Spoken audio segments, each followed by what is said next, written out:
Bonjour à tous, je me trouve en contrebas de l'abri caverne des 4 Cheminées. Un abri construit entre 1889 et 1891 sur la crête de Froide-Terre, qui, comme son nom l'indique, permettait d'abriter les troupes stationnées sur le secteur, jusqu'à 300 hommes. La particularité de l'abri caverne des 4 Cheminées, c'est qu'il est construit sous roc, c'est-à-dire sous 12 mètres de roche, ce qui permet d'avoir une protection optimale en cas de bombardement. Au niveau des deux entrées de l'abri caverne des 4 Cheminées, comme celle que nous avons derrière moi, nous trouvons deux postes de garde, l'un chaque côté. Abri caverne des 4 Cheminées qui a bien failli disparaître en 1915, suite au déclassement et au désarmement de la place forte de Verdun, qui prévoyait sa destruction en cas d'approche allemande trop importante. Mais la bataille de Verdun obligera l'état-major français à repenser l'abri caverne des 4 Cheminées et à le conserver. Le terme 4 Cheminées provient donc des 4 cheminées d'aération que nous avons sur le toit de l'abri caverne. En 1916, en plus de servir de refuge pour les troupes stationnées sur le secteur, l'abri caverne des 4 Cheminées abrite plusieurs postes de commandement, plusieurs postes de secours, mais sert aussi de dépôt de matériel. Au fur et à mesure des mois, il commence à être de plus en plus surpeuplé et insalubre. Les soldats y vivent l'enfer, certes protégés des bombardements, mais à l'intérieur, les soldats sont au milieu des blessés, qui se mettent donc à crier, au milieu des odeurs absolument immondes, dans l'obscurité, puisqu'il n'y a pas d'éclairage dans l'abri caverne des 4 Cheminées, et dans un espace de plus en plus confiné, et dans le bruit des bombardements, car en effet la protection est bel et bien présente, mais le bruit, lui, est assourdissant. Mais si cet abri caverne est bien connu, c'est en raison de deux événements. L'un survenu vers la fin du mois de juin 1916 et un autre survenu au mois d'août. Et c'est ce que je vais vous raconter maintenant. Le premier événement survenu ici eut lieu le 23 juin 1916, date à laquelle les Allemands veulent s'emparer une bonne fois pour toutes de la ville de Verdun, et se donnent donc une semaine pour percer le front. Car ces derniers sont conscients d'une chose, une offensive franco-britannique dans la Somme est imminente. Qui dit grosse opération, demande donc grosse préparation d'artillerie, appuyée par 2200 canons. Dans la nuit du 22 au 23 juin 1916, les Allemands tirent sur 6 km de front 100 000 obus à gaz. Les hommes stationnés dans l'abri caverne des 4 Cheminées commencent tous à suffoquer et à être intoxiqués, à l'image du témoignage du lieutenant Lapouge. Témoignage du lieutenant Lapouge. Nous avons vécu là 7 jours sans sommeil. Jour et nuit, sans répit, c'était un roulement infernal.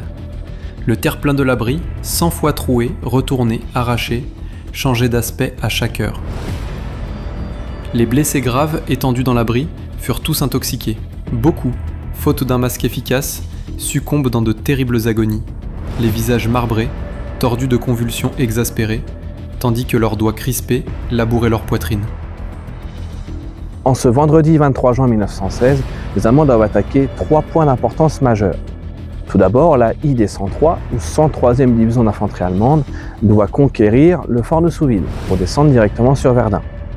Le corps alpin, ou Alpenkorps en allemand, doit quant à lui prendre le village de Fleury-devant-Douaumont et couper tout accès au ravin des Vignes qui était maintenant devenu une grosse voie de ravitaillement des Français par laquelle passaient toutes les relèves.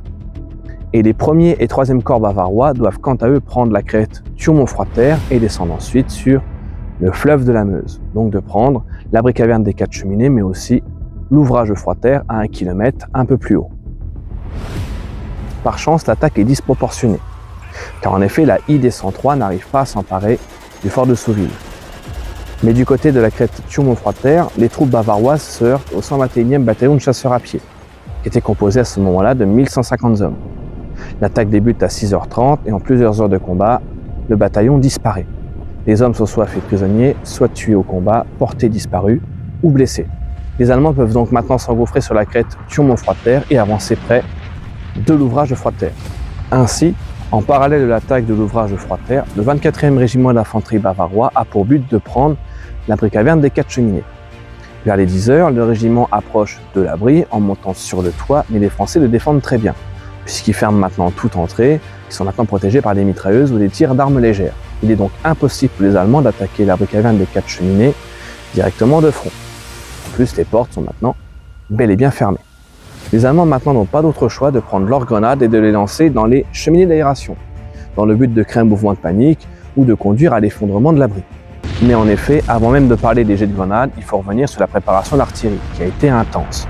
On rappelle que 2200 canons ont tiré pour soutenir cette offensive du 23 juin 1916. Donc en effet, l'abri caverne a très bien tenu. En revanche, au niveau des cheminées, les destructions étaient quand même bel et bien présentes. Déjà, le petit toit que vous avez en acier n'était pas présent à ce moment-là. Et les cheminées étaient largement éprouvées et ont été restaurées après bataille. Par chance, les cheminées ne sont pas réellement reliées à l'abri caverne des 4 cheminées, mais reliées à la double paroi. Cela veut dire que les grenades à manche tombent sur la paroi en briques, une paroi en briques qui tient très bien. Alors en effet, les vibrations sont absolument horribles, mais l'abri, du moins sa structure, tient largement. Certains soldats s'imaginent qu'ils sont perdus, commencent à écrire l'ultime lettre, savent que ce sera fini pour eux.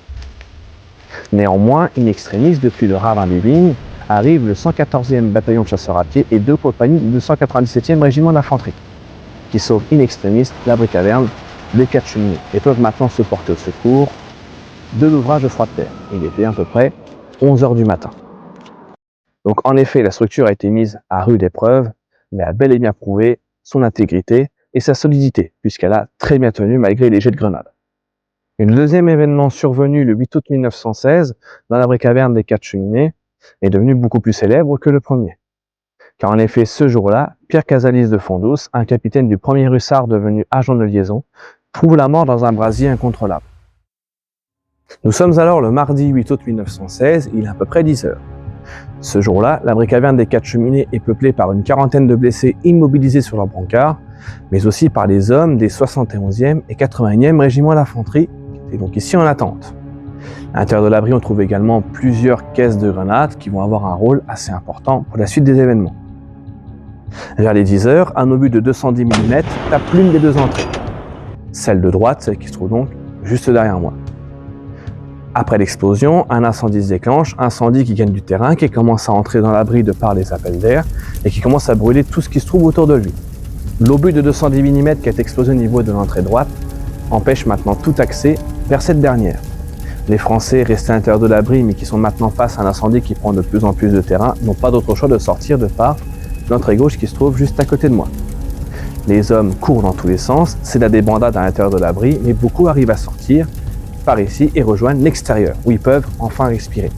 À l'intérieur, les suies commencent à envahir progressivement l'abri caverne des 4 cheminées, les soldats se mettent à suffoquer, à vomir, puisqu'ils sont maintenant intoxiqués. Pierre Casalis de Fondous se rend compte du mouvement de foule qui vient depuis l'entrée de gauche, mais se souvient des blessés qui se trouvent à l'intérieur et qui commencent à crier, qui commencent à brûler sur leur brancard, car eux sont immobilisés. Donc Pierre Casalis de Fondous, lui, ne réfléchit pas et héroïquement rentre par cette entrée gauche pour sauver les blessés. Il somme les soldats autour de lui de faire pareil, d'entrer dans l'abri caverne des 4 cheminées et préparer l'évacuation de ces derniers. Mais l'incendie est tellement violent que la plupart des hommes qui rentrent à nouveau pour sauver les blessés ne ressortiront jamais de l'abri caverne des 4 cheminées. Nous verrons un homme sortir d'ici, à peine arrivé à l'extérieur, dire « Donnez votre âme à Dieu » et brûler instantanément de par l'appel d'air qui maintenant renvoie toutes les flammes sur lui. Pierre Casalis de Fondous rentre donc maintenant dans l'abri caverne des 4 cheminées par l'entrée de gauche pour tenter de sauver les blessés, suivi par d'autres soldats qui veulent accomplir cette même mission. Il rentre à l'intérieur, mais malheureusement les fumées font rage, les cris des blessés sont absolument assourdissants, mais il est impossible de se guider à l'intérieur de l'abri caverne des 4 cheminées. Par malchance, les flammes touchent des caisses de grenades qui finiront par exploser et les éclats de ces dernières blesseront mortellement Pierre Casalis de Fondous. Une fois l'incendie contenu, à la fin de la journée, les survivants sont cantonnés vers l'extérieur, non résignés à rentrer dans l'abri dans lequel viennent de brûler leurs camarades. Mais une relève arrive depuis le ravin des Vignes et ordonne que l'abri caverne des 4 cheminées soit de nouveau réhabitable. Cette relève, avec les survivants, rentre donc maintenant dans l'abri caverne des 4 cheminées avec leurs pelles, dans le but de pelleter littéralement toutes les cendres vers l'extérieur de l'abri. Une fois à l'intérieur, ils se rendent compte que tout a brûlé. Le matériel administratif n'est plus que cendre, tout comme la quarantaine de blessés immobilisés sur leur brancard, et les hommes qui avaient tenté de les sauver. De Pierre Casalis de Fondous, on ne retrouve plus que le revolver, le médaillon de la Vierge Marie et son étui à cigarette. Ensuite, les hommes prennent leur pelle et pelletent toutes les cendres vers l'extérieur de l'abri. Cela veut dire que, encore de nos jours, quand nous marchons autour de l'abri caverne des 4 cheminées, et plus particulièrement au niveau des 2 entrées, nous marchons sur les restes de Pierre Casalis de Fondous et des hommes qui ont été brûlés vifs ce jour-là. C'était donc l'histoire tragique de Pierre Casalis de Fondous et de l'abri caverne des 4 cheminées. Un site aujourd'hui perdu en pleine végétation, mais qui aurait eu beaucoup à nous raconter si ce dernier pouvait parler.